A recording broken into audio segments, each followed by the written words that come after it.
Hello, everyone. This is JD Calderon, and this is Indy Comics Explained. And yet again, I brought on another fantastic guest. And you know what? I'm not even going to wait. So please hit like, hit subscribe, share out the video, let everybody know we're here. Without further ado, right? Here's our guest, Sam Quinton. What's Humans. up, Sam? How's it going, JD? What you doing, man? It's good. It's good. It's good. So I mean, do you really need introduction? 47 Yeah, Furious yeah. Tales, Reign of Ages, you know, a bunch of role playing games, awesome stuff. But yeah, introduce yourself, please. Okay. First, before I do, I'm gonna apologize to you and everyone. I was supposed to be on here a couple days ago. I fell asleep reading a book to my daughter at bedtime and completely missed our slot. So I'm sorry I burned that time slot. Thanks for having me. No, Um, but because I make mistakes. I got we, comfortable. I'm not even sure which of us fell asleep first. But yeah, we're really excited about releasing a lot of comics this year. We've got 47 Furious Tales issues 1 and 2 and 3 are available on Kickstarter right now. 1 and 2 have been done and out, and we're making those available for new readers.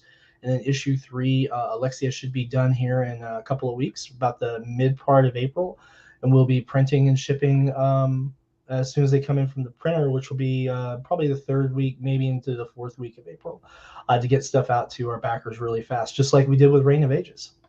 So it's an nice. incredibly exciting time for Indie Comics to be making cool stuff. Uh, I'll tell you, it's fantastic to have so much support from the community. No. That's always great. All right, look, we're gonna get into my basic questions because we just recently met. Mm-hmm. I don't know much about you. I don't know how much the fans know about you, so on and so forth. So I always like to go at these things. I actually like going into interviews blind. Cool. You know what I mean? So I don't, we're learning as we go. So I'm gonna ask you some basic questions. So let's start off with my favorite. There was at one time there was Little Sam, and Little Sam was reading comics, right? And I Mm-hmm. don't want to know the first comic you've ever read because that, we all have that one, and sometimes they're not that good. But there was that one comic you encountered, and you said, you know what? I like this comic so much, I want to make my own. So what was Mm. that? What do you think? What was that comic for you? The one that told me I wanted to create my own, that's a tough one. It would either be Arya by Jay Anacleto. Hmm. It was the principal artist, I should say. I keep crediting him, but he had a writer with him too, which was through Avalon Studios and Image. Or Strangers in Paradise, which was very story intensive. Um, I'd say probably Arya. Probably Arya was the one that got me thinking, if I could ever get to the point where I could hire a really talented artist, we could make some really cool comics. And then I got introduced to Kickstarter, and we've been making RPGs and comics since 2017. Nice, nice. All right, cool. So I mean, what was it that you saw in Aria that I mean, obviously you saw the fantastic artwork. When Mhm. you were checking out that story, like, was there something in it that you were like, yeah, this is really feeding into me? Yeah, Arya has a different kind of pacing from a lot of comics and the Mhm. storytelling of it, and the art in that is really really next level. Mhm. It to my opinion, for what it's worth, it stands. Hey, Genuine Comics, what's up, man? Arya stands, right near the top, right Mhm. along anything that's ever been done by Jim Lee or McFarlane or any of the absolute greats and greatest among the comic community. I mean, it hangs right in there with the work of Billy Tushy, and I'm an unashamed Billy Tushy fan Mhm. in like the extreme, But Arya really really was a very inspiring piece, not just for stunning covers, but also for just fantastic interior art and the way the narrative was brought together. And there was this really great thing about the stories where it left little details for your own imaginings to fill in the blanks. And Mhm. I think that in a lot of ways, if you can pull that off successfully, it makes the story much more intimate for the reader, and kind of gives them their own unique ideal experience. Mhm. Gotcha. All right. Cool. Cool. Now, obviously, you're writing these stories, and you're finding. Now, you said if you found a good artist, obviously you found some fantastic artists. What was that process like? What did you do to find those people? Well, I got ridiculously lucky. I had friends who were sorry about that, excuse me, who were fantastic artists, specifically James Lee and Brian Lee. James Lee, who teaches art and graphic design as a university professor, and his younger brother Brian, who was a graduate at Kubert School.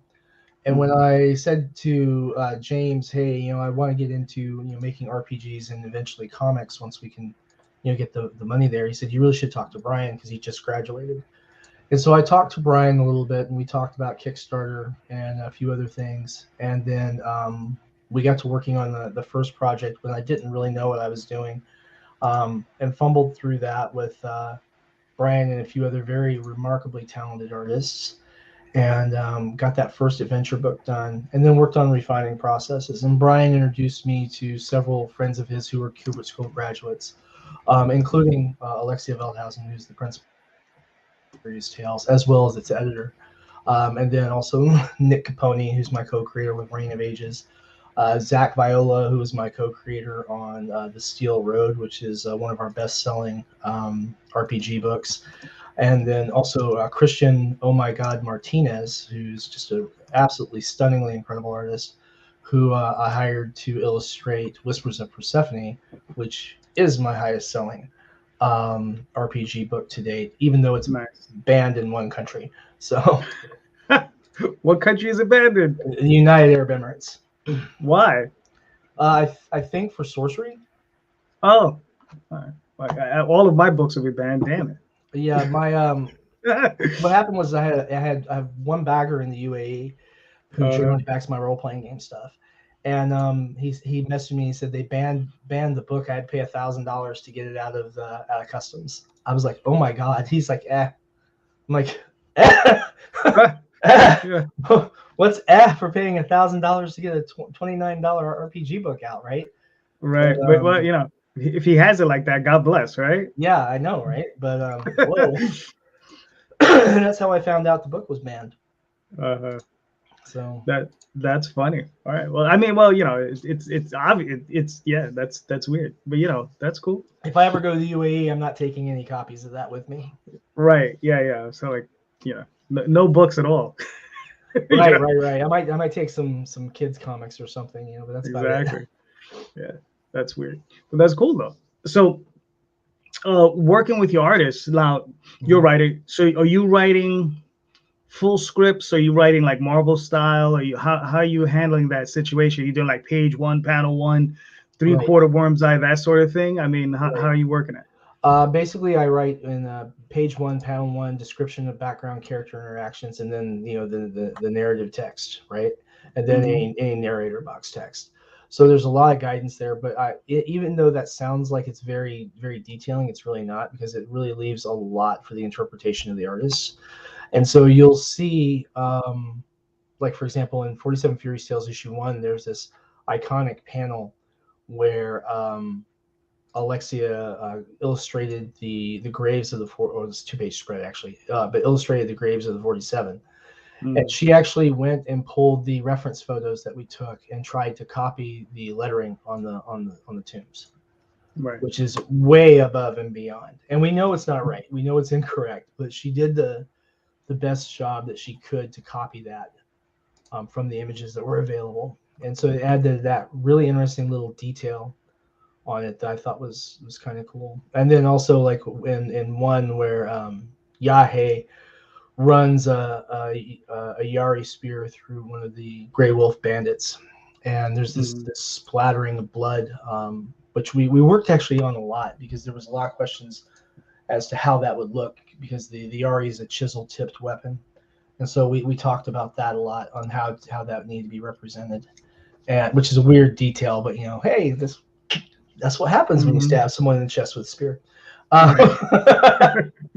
But things like that, and then also that same scripting style with Nick Capone, it left a lot to be interpreted for like relative sizes of characters, facial expressions, and kind of like making sure to add like notes on the emotion that the character is going through at the time, so that the artist can convey that in the method they feel fitting within the panel.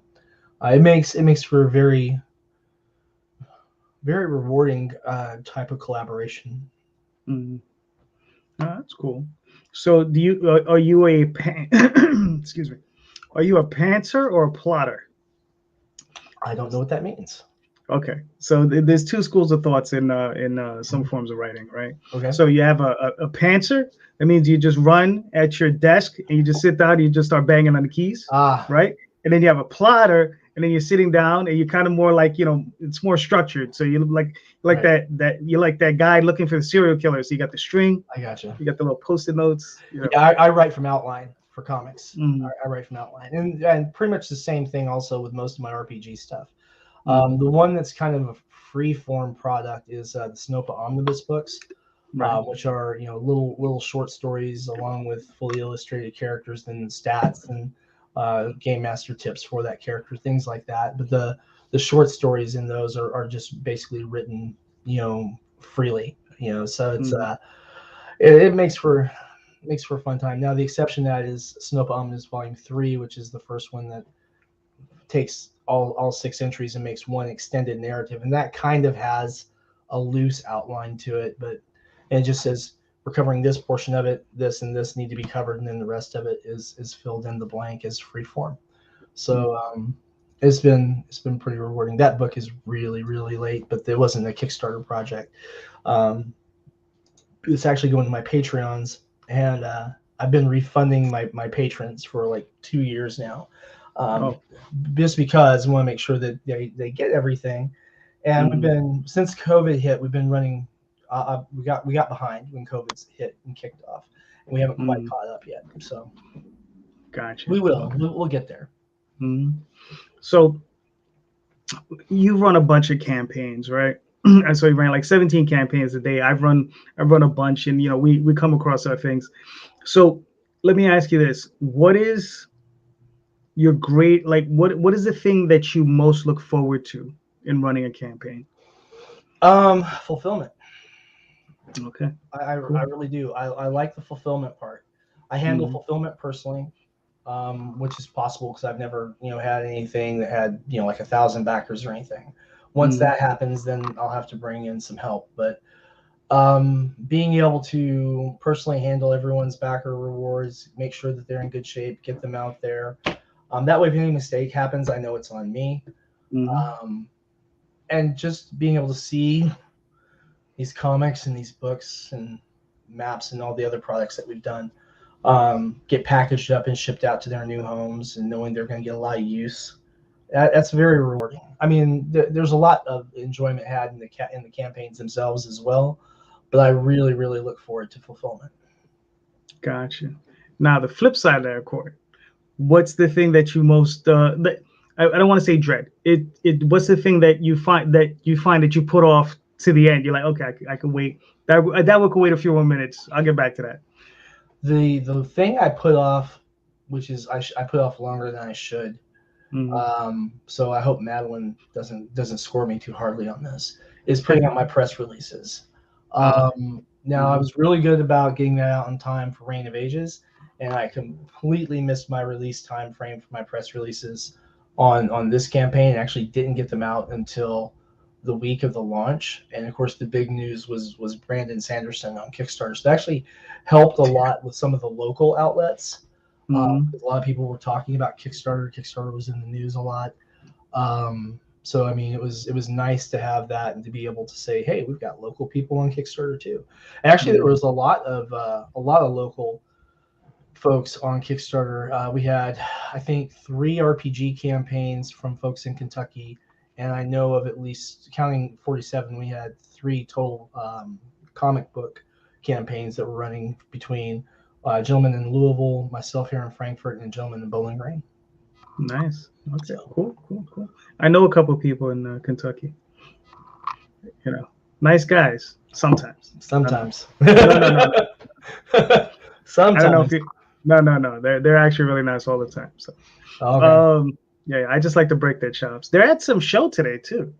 Yeah, the Lexington Toy and Comic Convention, I think, is today. And Yeah. then next week is Lexicon, the Lexington tabletop game con, and I've got a table for that one. I couldn't get into this one. Gotcha. So let's talk about the role playing games a little bit. I mean, how did you get into that? Because I find that fascinating. My brother and a friend of mine tried to get me into it when I was a senior in high school, and it just didn't take. And so when I went to college, I met this young woman who I was very enamored of, and she would not go on a date with me unless I joined her D&D group. So Nice. I actually started playing Dungeons and Dragons because of a girl who absolutely would not date me if I didn't join her D&D group. And so I started playing D&D with her in the group, and then even when she and I broke up, we kept playing together, and it was just probably one of the stranger ways I've ever heard of anyone being introduced to the hobby. I mean, I know I worked for the courts during the day, and when I was interning for the Department of Public Advocacy years and years ago, I did meet a guy who actually first came into contact playing D&D when he was playing in a D&D game that had broken out in his cell, and so him and the cellmate were playing D&D to pass time. So. Hey, look, Nita. I don't know if you know Nita. Yeah. Says, hey, that's exactly how I started role playing. I don't know. Now we see the question is was it in the cell or by dating a girl? Which one is it? With Nita, it was in a cell, definitely. Probably. So that's Nita. really we love Nita to death. Yes, we definitely love Nita. Now, so what got you into creating your own campaigns, though? For publication, I had back in the 90s, I had submitted to a lot of different companies, and then I stopped when I had gotten a rejection letter on one product that I had submitted, and then the very next year, a book came out with the same title. A lot of my raw draft information in the pages. Same entire structure. The only thing that was different was the copyright page, who the author was, and I threw my hands up and said, and I walked away, and I didn't write anything that wasn't for, my personal sessions again until 2017. So I mean, I literally walked away for 20 years, I guess. Wow. I just gave up, and then I got to the point I was like, I wanted to do something to bring in a secondary revenue, but I wanted to do something that I could leave to the kids and do in addition to my regular 9 to 5. And so I thought that's when I started looking into writing, and that's when I started talking to James and Brian, and still work the 9 to 5, and then 40 plus hours a week on top of that for writing and publishing. And it's been really amazing. No, I got you. I know about all those extra hours. Oh yeah, I got you. And the direct I'm sorry. The direct distribution though, to shops, that's been eating up a lot of time lately. Gotcha. So see, Michael says it was in a cell. It was chasing a girl in high school. There you go. Those are the conflicts. Well, mine was in college. Like I said, but she definitely convinced me. She literally wouldn't go out with me until I sat in on a game session. She chased the girl, but it was C. Michael that won, though. Ah. All right, there you go. He was the lucky one. So, what is it? You had just mentioned something about the role playing games. So, right.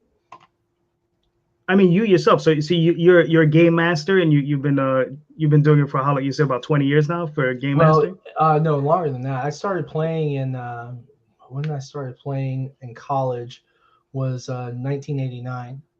So 30 something years now, ridiculously long time. And being able to put out RPG books has been a real joy. The open game license for 5th edition has been a real benefit to aspiring creators, particularly, and working on your own game mechanics and such is a lot easier, I think, after you've gotten your ears wet putting out other content. So there's a huge stack right here. right around. I guess I can't really show Right. it, but it's right over here, of my to-do list that I've got to get through. And then I had a really nice gift for Christmas where I could start putting down notes in more handy form. So I've been working on getting more notes into that on other projects coming up. So Nice. yeah, we're hoping to get Moonlight and Madmen out this year, which is a D&D supplement for werewolves and werewolf hunters. Got to nail down an artist for it, but should be a lot of fun. Yeah, sounds cool. Because yeah, I mean, damn, I haven't played a role playing game since the mid '90s. Yeah, But it's definitely time to get back to it then. yeah, because I mean, I started in my junior year in high school, right? And I played all the way up through, I was like 25, 26. But I mean, we were playing like 3 or 4 nights a week. Yeah. Yeah. And it was just, and it would be like 8-hour sessions because none of us were really working, or we had part-time jobs. We were just BSing around, we were just doing whatever. It wasn't until I got hard that I started self-publishing comics. That's when I had to pull away because I was going away to conventions and doing all this other stuff. So, I had to give up one. Just handling the stuff with the printer is a part-time job in and of itself sometimes. Exactly. Sometimes, well, I don't know. Fortunately, when I was doing it with the big printers, I was using burner printing, and they were like all in on comics at the time, and I could just send them the pages, and they would handle everything. They were awesome, those guys back in the day. So it just, I don't know. I mean, I haven't had to deal with a big printer that dealt just in comics in a while. Like we just dealt with a big printer a little while ago, and they were awesome. It was just a matter of just fixing a few. We sent in all the files, and they were good, and they were just like, okay, fix this, and we fixed it, and so that was it. Yeah. Yeah. Yeah. I mean, yeah, not having a warehouse. This file keeps getting smaller and smaller and smaller. Thank God, because we're about to order a lot of books. So. No, I got you. I think we're going to order about 3,000 copies of issue 3. Nice. I think that's where we're at, and that should take care of us. That should leave me with a little bit to work with for coming conventions and whatnot. Oh, so you'd mentioned the retailers eating up a lot of your time. Yeah, I love dealing with retailers because I'm a big fan and big believer in supporting your local comic shop. And so one of the things that's been eating up a lot of my time before and during the campaigns is working with retailers to get pre-orders in or get them set up on their retailer-specific tiers. Because what I did with Reign of Ages as a first test subject, which worked really, really well, was rather than having just one plain kind of, one size fits all, even though it never does, retailer tier, I took and reached out to several retailers, and we set up their own specific tiers, and we put their supporting shop information in the Kickstarter campaigns, their contact information in the tiers, and so that if people who were in their area were looking at backing the campaign, they knew, I can just buy it at my local shop and go over there and pre-order. And that actually did a lot for us. Because Reign of Ages, we only printed like 1,700 copies in total, and we're just about sold out, and it's only been a month. Nice. So when you approach the retailers, what type of deal are you offering them? Are you offering a 60-40 split, 50-50? It's 50-50. There is a minimum order size because we want to make sure that we're able to cover shipping in the transaction, just make everyone's math easy. Because one of the things I think that is important is, you definitely want to support your shops, whether they're big shops, small shops, what have you. And you want to make sure that they're making money on your product, and you're making sure that you're making money on your product. That being said, you don't have to have a 50% margin yourself on your net per book on that. I mean, for me, if I'm making $5 or $10 or $12 or whatever it is on the shipment, that's fine for me because I know I'm getting multiple orders. Like we have a shop that we do a lot of business with down in Florida, and to date they've sold, I think it's like 150 copies of 47 Furious Tales issue 1. Nice. and they have one location. And then conversely, we have another shop that we provide copies to. They have 6 locations, and I think they've sold 120 copies. 6 locations. And so being able to turn around and say, oh, well, we sold out and we've got other people asking, can we get 30 or 40 more? I can process that order and get it in the mail the very next day. So that's pretty easy on us. And being able to do that, yeah, it turns a small profit, but it turns a steady profit. And on the weird kind of, business model end of it, it's also one of those things where you're not spending anything on marketing, right? But you're getting all this space where people are seeing your stuff and able to find that and say, hey, yeah, we want to go ahead and get that. And these retailers are able to tell the folks, they're like, well, they're on Kickstarter, but we get their stuff here for the Kickstarters. And just let us know and we'll go ahead and hook you up. So we've got a couple of places where we have folks who literally just have on their pull sheet, they say, whatever Selfpublishing is putting out on Kickstarter. And so it's cool, because we put them together and we say, hey, we got, this is the book, and then we maybe have some stretch goal stuff like for Reign of Ages, we had like our postcard. So we sent those to the retailers for every book as well, just as if they were individual backers. So like they're folks who pre-ordered in their store got like a full Kickstarter reward pack, just waiting for them in their pull box. So I was really, really happy to see that work the way it did. It was by design. How often do things go by design, right? Exactly. Yeah, it was really nice. No, that's awesome, man. So, I mean, we didn't really talk about Reign of Ages. Like, what is that story about? Because I know that was a separate Kickstarter campaign. And you're running a 47, but if we just want to get into a little bit into Reign of Ages, like, what was the impetus for that one? Reign of Ages came about because my buddy Nick Capone, who is someone I've commissioned a pretty good amount of work from over the last 4 years. Nick's an instructor at the Kubert School. He was one of the first people who was referred to me for doing like coloring work and some really technical illustrations like page border art, which I realize doesn't sound very technical, but the specifications are incredibly demanding. Like you don't really have variation in that. You kind of have to nail it or it just doesn't work.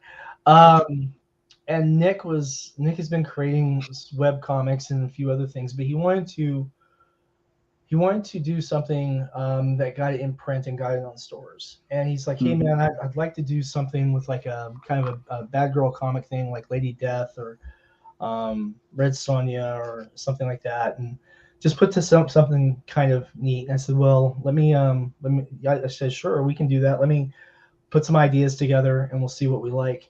And I think it was 3 different things I put together, and Reign of Ages really struck home a lot because one, it has a little bit of a cheating advantage because we're using the same setting that we use in my Tarot Adventures books, which is a RPG adventure series I produce. And so one of the things that we're doing with the series, in addition to telling Reign stories, is we're sprinkling little Easter eggs of lore in the books so that the people who are playing through the adventures can have things that they relate to when they discover them in the adventures, which is just a nice way to kind of just give the whole fan base a big hug, and we went through. Nick did a few different character designs. We got that settled on. Got the script in front of Alexia. Hired her to edit that because Alexia and Nick have the advantage of being professionally trained, whereas I am still self-taught on writing for comics. And so it's a good way to get more expert eyes on the production and make sure that we really tune it up to the best level that we can. And then Nick went to town on pages, and then we put it in front of our letterer, Taylor Esposito, and it just really just exploded into life. And it was after putting out 2 copies of 47 Furies Tales, I can tell you that we definitely refined the processes a lot, and it shows. It really does. It shows. The advantage to having multiple team elements is really apparent when you look at the way production flows through the steps. When you have someone who's really heavily burdened on very artistic pages, where, like, for example, Alexia, where she's doing, traditional style inking on every single page, and then coming back and scanning and doing all the digital colors in this really artistic style. That's a lot of time that she has to commit. So it takes her, long. Hey, Phil. It takes what's up? it takes her longer to get through that process. But whereas with this, where we have different roles broken up, it really does move very swiftly. So we should have issue 2. I'm hoping to finish the script for it today and get it over to Alexia. Even with that, with it being March right now, I expect us to have the book done before we take it to Kickstarter in July. Nice. Cool. Sounds awesome. I mean, so let's kick over a little bit to 47 Furious Tales. Now, obviously, it's a riff on 47 Samurai, right? Yeah, so it's the actual story of the history of the 47 Samurai, the 47 Ronin story. Oh, okay. It's told with anthropomorphic animals. Gotcha. All right. Cool. Nice. I like it. Now, what was your introduction to that story, and what got you inspired to adapt it? Well, the first time I probably heard that story, I would say I wouldn't have even been aware of the significance of it, was back in the late 70s when I was, first became acquainted with the Akira Kurosawa films. And then in the 1980s, when I first started my martial arts training and then became a competitive fighter, I did a lot of actual studying of a lot of the traditional text, and also of some of the history of Japan and China, just to kind of get a feel from where some of the fighting philosophies, for lack of a better word, were coming from. And so this was a story that I became very acquainted with. I had a lot of respect for it. It's a lot more complicated than a lot of people realize, but going through and deciding to create that story through a 12-issue limited series in 47 Furious Tales required me to go back and do research again to make sure I was getting certain points correct, that I was digesting material again and trying to be really objective about it. And there's holes in the history, just things that were lost to time and to war. So we filled that in with a little bit of artistic liberty in the storytelling, but we kept the key points in the story. We kept the characters as the historical figures, even though we transformed everyone to anthropomorphic animals for the method by which we're telling the story. And it's really been quite something to see it unfold in Alexia's interpretation of the panels and the way she puts the art. Travis Gibb actually, I think, said it best. He said that Alexia Veldhausen makes me look good. And I know he was just saying something to be fun, but it's true.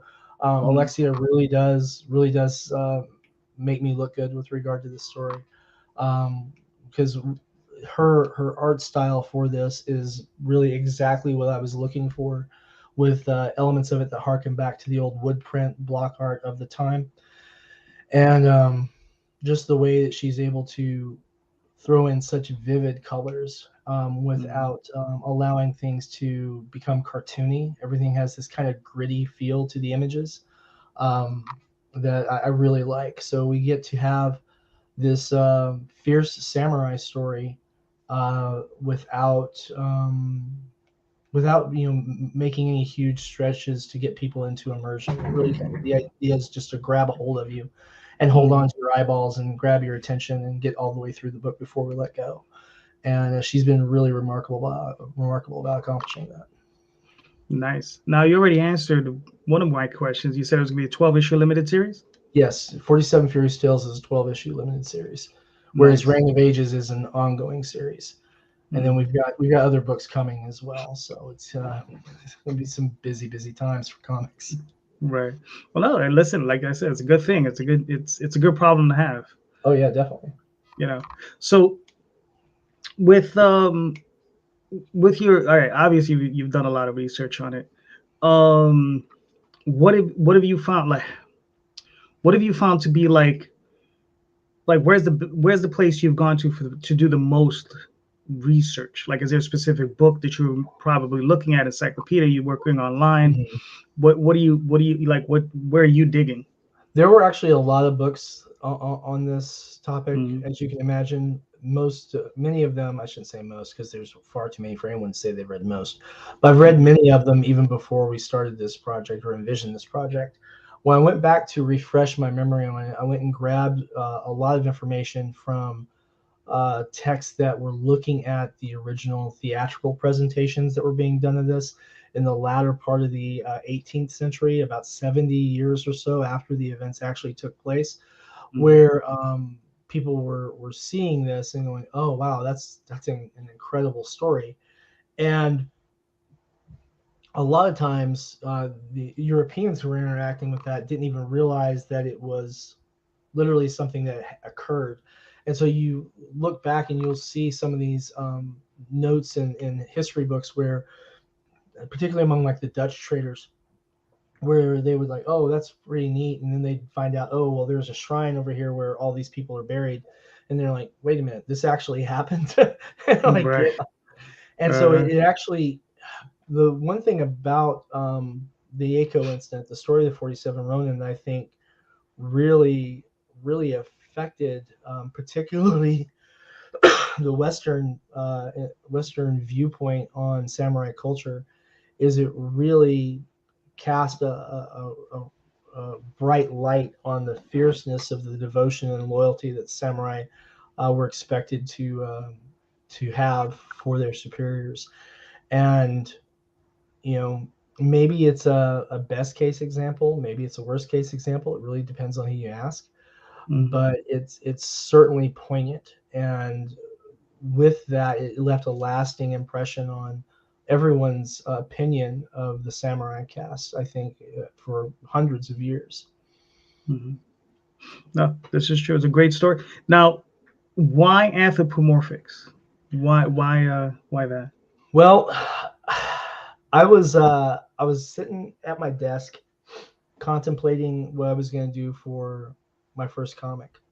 Mhm. And I had a few different ideas, and then I was taking a little break. This was, you know, when I was off work, the kids were in bed and everything. And I happened to stumble upon this little gif of these two squirrels fighting with lightsabers, which I just gave me a I know chuckle. that. Yeah. And then the very next one I saw was a squirrel in full samurai armor, which is, Mhm. you know, also a very well known one now. And for whatever reason, like this light bulb went on in my head, and I'm like, I could actually tell the story of the 47 Ronin using anthropomorphic squirrels. And the more I thought about it, the more I liked it, because like we'd seen the story of the 47 Ronin before, always told through you know, people. And Mhm. then the thing you run into there is you've got like the superhero problem where you have to make sure that you're varying their uniforms and everything. And I just like the idea of anthropomorphic animals because one, I thought it would be kind of cool to have squirrels and such as the samurai. And at the first brush of it, I was just going to do all squirrels. But then Mhm. you run into the superhero problem again with differentiating them, which is something that Alexia brought up to me. But the other thing too is I'm a big fan of Yosagi Yojimbo and Teenage Mutant Ninja Turtles, and so the thought of anthropomorphic animals as these samurai characters that history had a really strong appeal to me. So I'm like, yeah, we'll do that, and then pitch the idea out into the work group we maintain for the artists that I commission, and Alexia immediately claimed that one, and so Nice. we've been working on it ever since. All right. Cool. Cool. Cool. What's funny is my first, I guess, official comic book project was also anthropomorphic. It was Tall Tales. It's a book I Mhm. do with my wife Daphne. So it's Yeah, kind of funny. Yeah. How the first ones are always the damn animals. go figure, right? Exactly. You know, I mean, I can't say anything. I ended up doing a mouse afterwards. Well, I did a bunch of other stuff afterwards, but now I'm with Mhm. my mouse. But no, that's really cool. You know what? I'm gonna pull up the campaign real quick Cool. so we can just take a quick look at it. This is why everyone should have someone work in the backgrounds for them. Yep. There you go. So yeah, so you guys are doing great. You got 145 backers. You're well past your goal. Nice. Yeah. So yeah, I mean, we already went through this, and this is gorgeous. Your artist is fantastic. And that's the cover by Alexia. That's the Mhm. that's the virgin version of it, which we're just have the raw. That's also available in 11 by 17. And then we unlocked our one variant cover at 2,500, which is the Paul Walcott variant. Nice. He does just such fantastic work as well. We only have 2 covers available in this. The Paul Walcott variant is just available as an add-on. It's only $5 with an additional $1 for shipping. Cool. Yep. And then this is edition volume 1.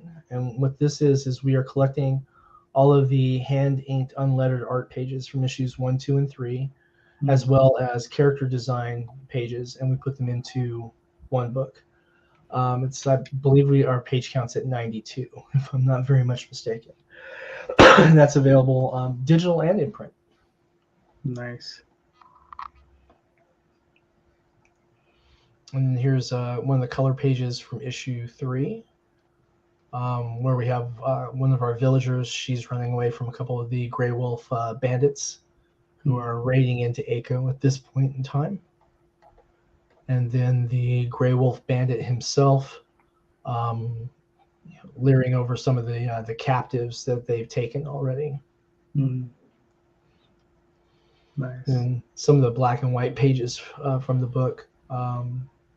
Alexia's been working fiercely on getting stuff colored, and we're going to be having lettering done by Brian Lee. I think he's tackling some of those pages this week, or has been tackling some of these pages this week, I should say. Cool.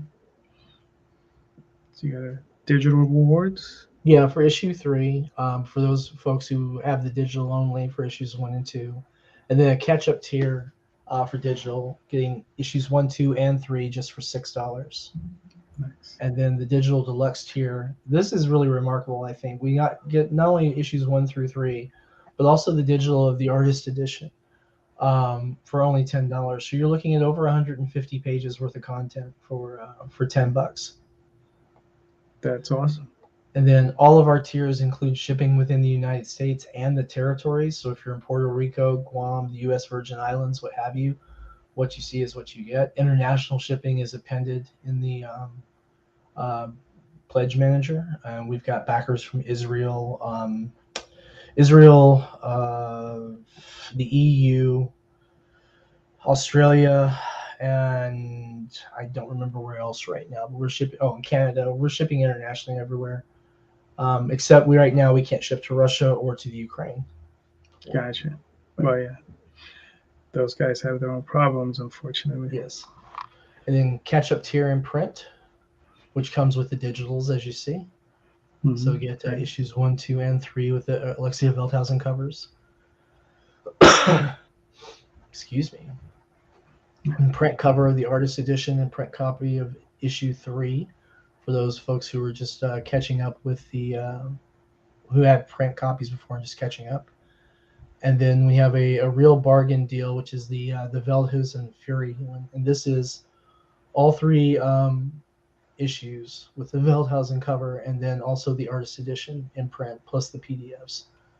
So sorry about that. That's been a very popular tier for us. And the Sakura tier, I think we have one of these left now, maybe 2. Alexia takes and does a custom sketch on the inside of your Gemini mailer, and then we package the Gemini mailer in a big bubbled envelope and ship it out to you. But gotcha. Yeah, this will get you your original sketch cover and your issue 3 and your digital PDF of issue 3 and the artist edition. Oh, nice! Wow. Okay. I would beg her to do it on a backing board. But that's awesome. I love that. That's cool. And then this one, we actually had to limit this too, because like I said, Reign of Ages is almost sold out. But basically, you get the Reign of Ages, all 3 covers of that, plus you get 47 Furious Tales books, all three covers, and then We also have a Shogun tier, which is the 11 by 17 and 5.5 by 8.5 art print tier. That's a lot of material right there. I went and had normally we would take and package those individually with top loaders and then ship them just with a USPS board game box. But I can't get top loaders right now, so I went to Pack Lane and ordered a very specifically sized box for it, and I got 11 by 17 bags and boards. So we're going to pack that and then pack them in the Pack Lane box, and then pack the Pack Lane box in the USPS board game box, so that they're double boxed, they're bagged and boarded, they're protected. And then you've got, of course, the stuff in the catch-up tier for that. So you've got, print copies of the book. You've got these beautiful art prints from Alexia. Matter of fact, I've got some that I've already been packaging up to get ready for this. But this is a good idea of what we're looking at. And these are on really nice, heavy cardstock too, so they come out really well. Cool. Then we have original art available on the Ronin tier, as well as on the next tier up. I think we still have all of these available, which is a surprise. But I guess with the price of gas, I shouldn't be too surprised. But yeah, beautiful art tiers. The Legendary Ronin, that is the actual page that whoever pledges for that will receive. It's the only original page left from issue 2 that I still have. Oh, nice. And then I've got 5 interior original pages coming from issue 3, one of which went to our Daimyo backer, my buddy Chris, who pledged that first day and got us to goal, or got us past goal, almost to our first stretch goal. And we just keep on working. We are currently reaching for our $5,000 stretch goal, which is going to be a backer own private Q&A stream, which I think we're going to do through either Twitch or Discord. I've got a buddy of mine. I'm going to talk about how best to execute that.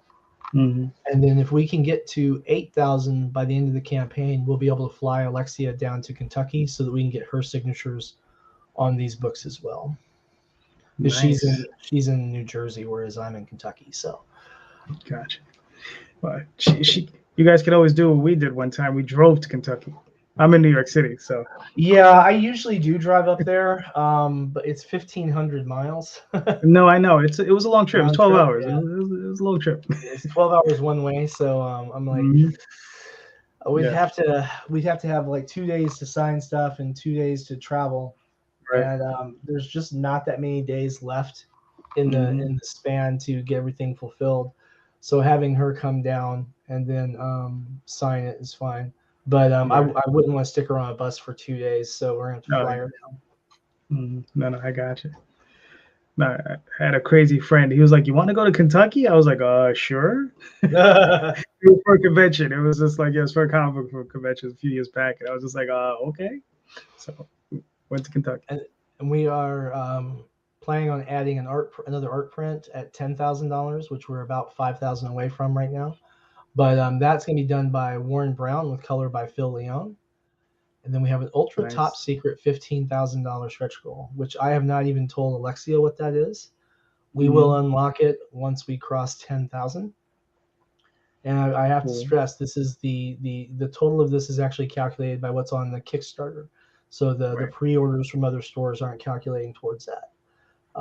So if we want to reveal that, we'll get that once we cross 10K. And if not, we'll roll that secret $15,000 stretch goal onto the campaign for book 4. Cool. And then you have retailers.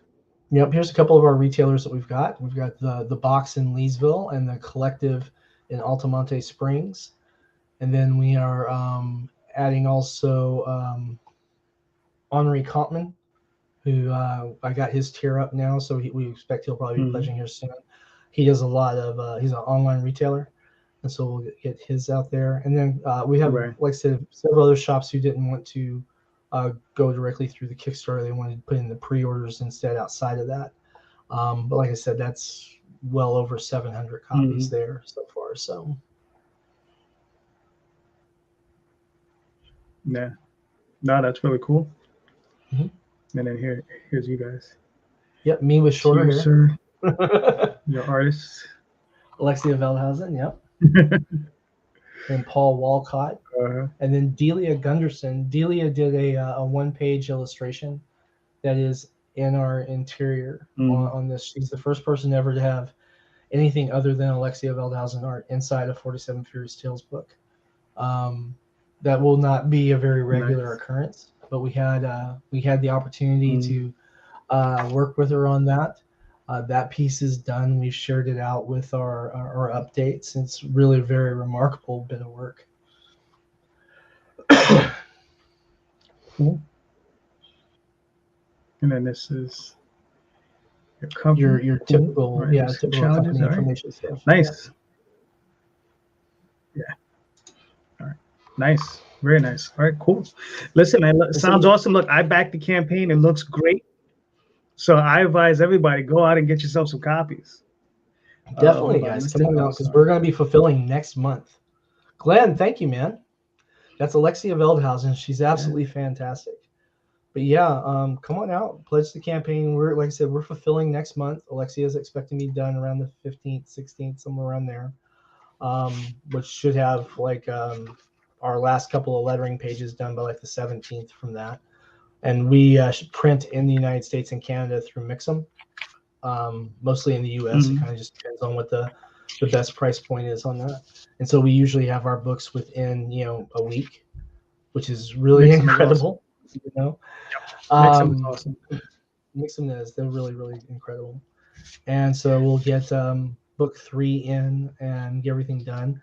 The biggest thing that will be going on is the day after the campaign closes, we'll go ahead and get the backer surveys out, because we'll want to get as much of that together as we can. Because my plan is to go ahead and start prepping fulfillment so that we can get everyone's fulfillment out as quickly as possible. So we've already got all of our bags and boards. We've already got all of our bubble wrap. I've got a little more than 500 Gemini mailers. I'm gonna have to order another 1,000, I think, pretty soon. Nice. We've got the big shipping boxes for the retailers. Obviously, we have our 47 Furious Tales issue 1, issue 2, what's left of our Ring of Asia stuff. Several hundred copies of our art prints ready to go. We're just waiting for book 3, and we're pushing it right out. Nice. Yep. And then in May, we're going to launch for Necroholic, which is by Brian Lee. I'm editing and publishing that. It's the story of an alcoholic necromancer and the hijinks that ensue when she gets blackout drunk.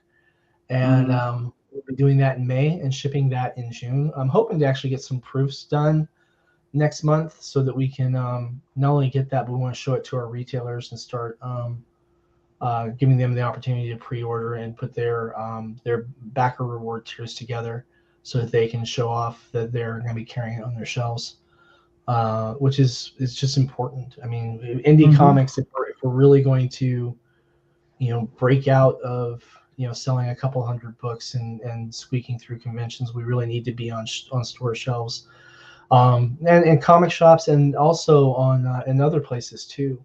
So one of the things I've done is I've worked with Comics Mainstream out of Oregon with Adam Watson, and we've been on spinner racks in marijuana dispensaries, bookstores, board game stores, several other locations out with them, and that's been a really rewarding experience.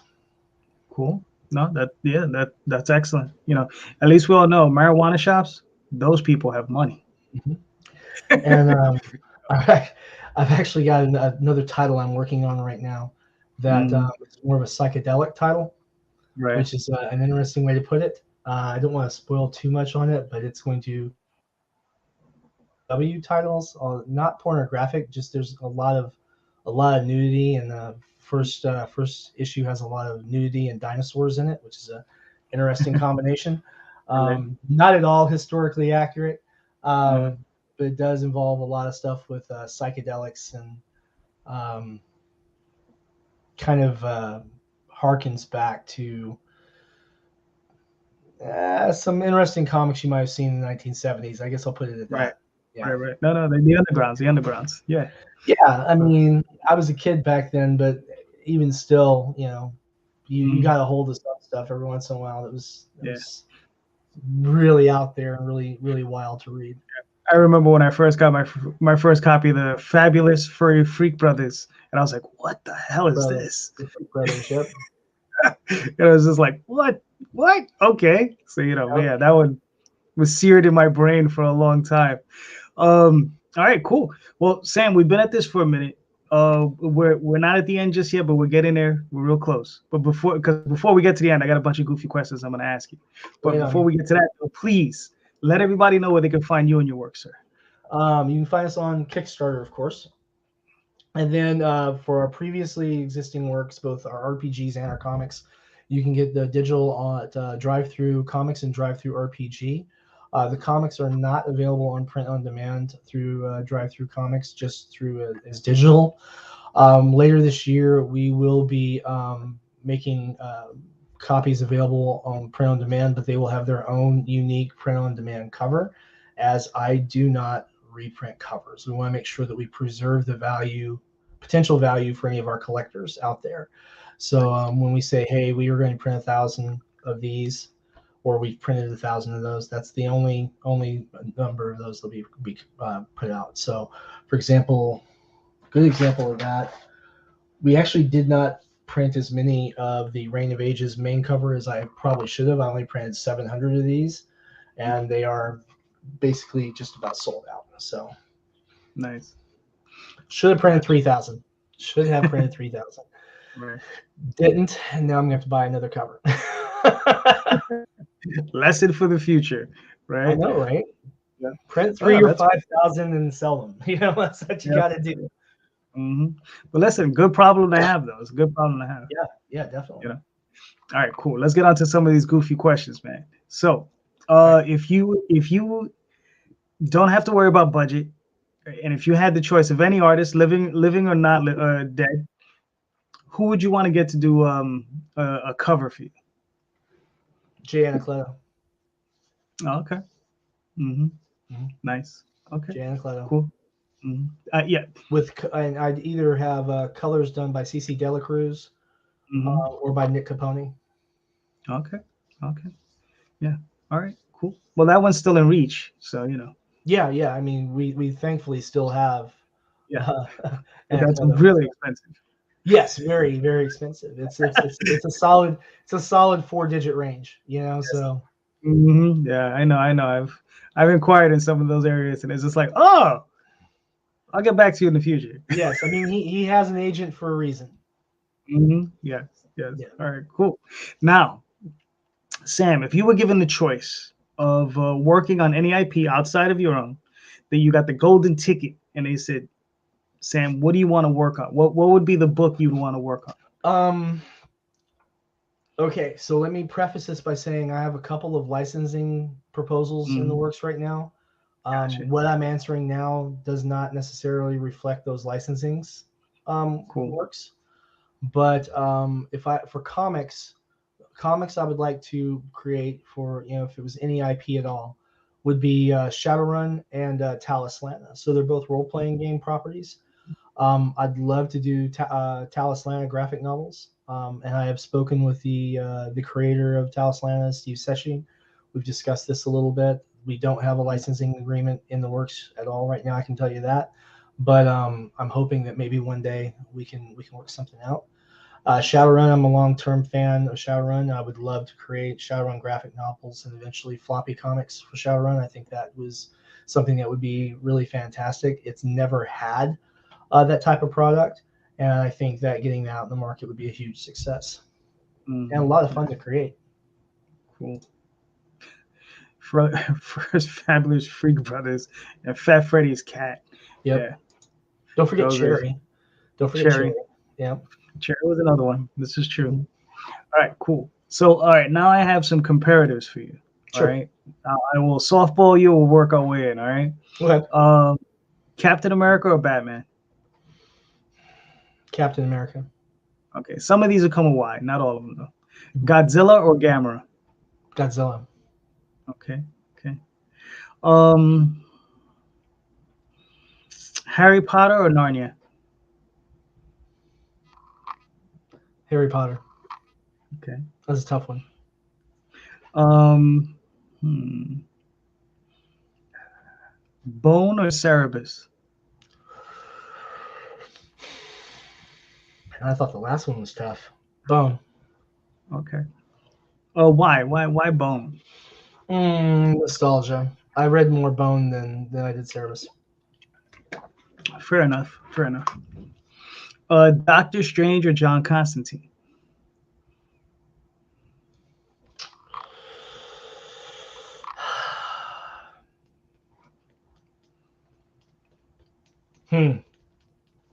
John Constantine. Okay. Fair. But Spock? mostly because of the Keanu Reeves movie. Without that Okay. movie, it would be probably Doctor Strange because they're really neck and neck out. Other than that movie. Okay. I just finished. I watched it again just last week. Mhm. Love that damn movie. I hope he does another one. I mean, they keep talking about it. That'd be cool. Yeah, it would. Spock or Data? Yes. Spock. Yes. Okay. There's you say Spock and I say yes. That's okay. That's how that works. Is Spock? Yes. Yeah, Okay. unless you throw in the name of one of my kids after that, and yeah, it's Spock. Gotcha. Cool. Neil Gaiman or Grant Morrison? Because he's on my wall for a reason. Oh, I'm sorry, I missed it. Who was it? Neil Gaiman. I mean, he's on my wall for a reason. Okay. Yeah. Fair enough. Todd McFarlane or Arthur Adams? McFarlane. Okay. Fair enough. Walking Dead or Dawn of the Dead? Dawn of the Dead. Mm-hmm.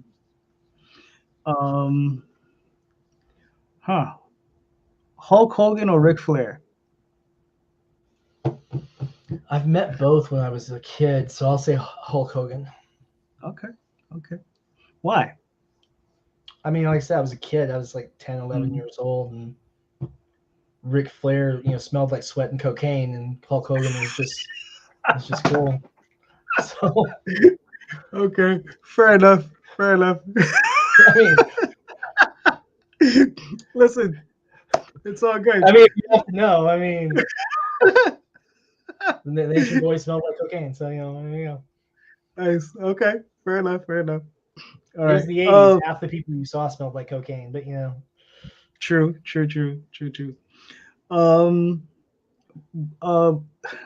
Buffy, the Vampire Slayer, or Supernatural?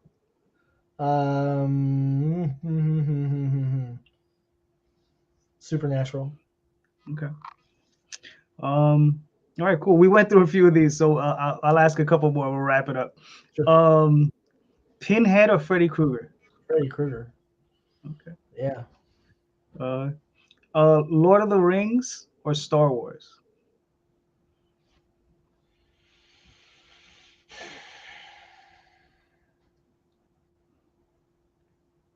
Star Wars. Okay. Cool.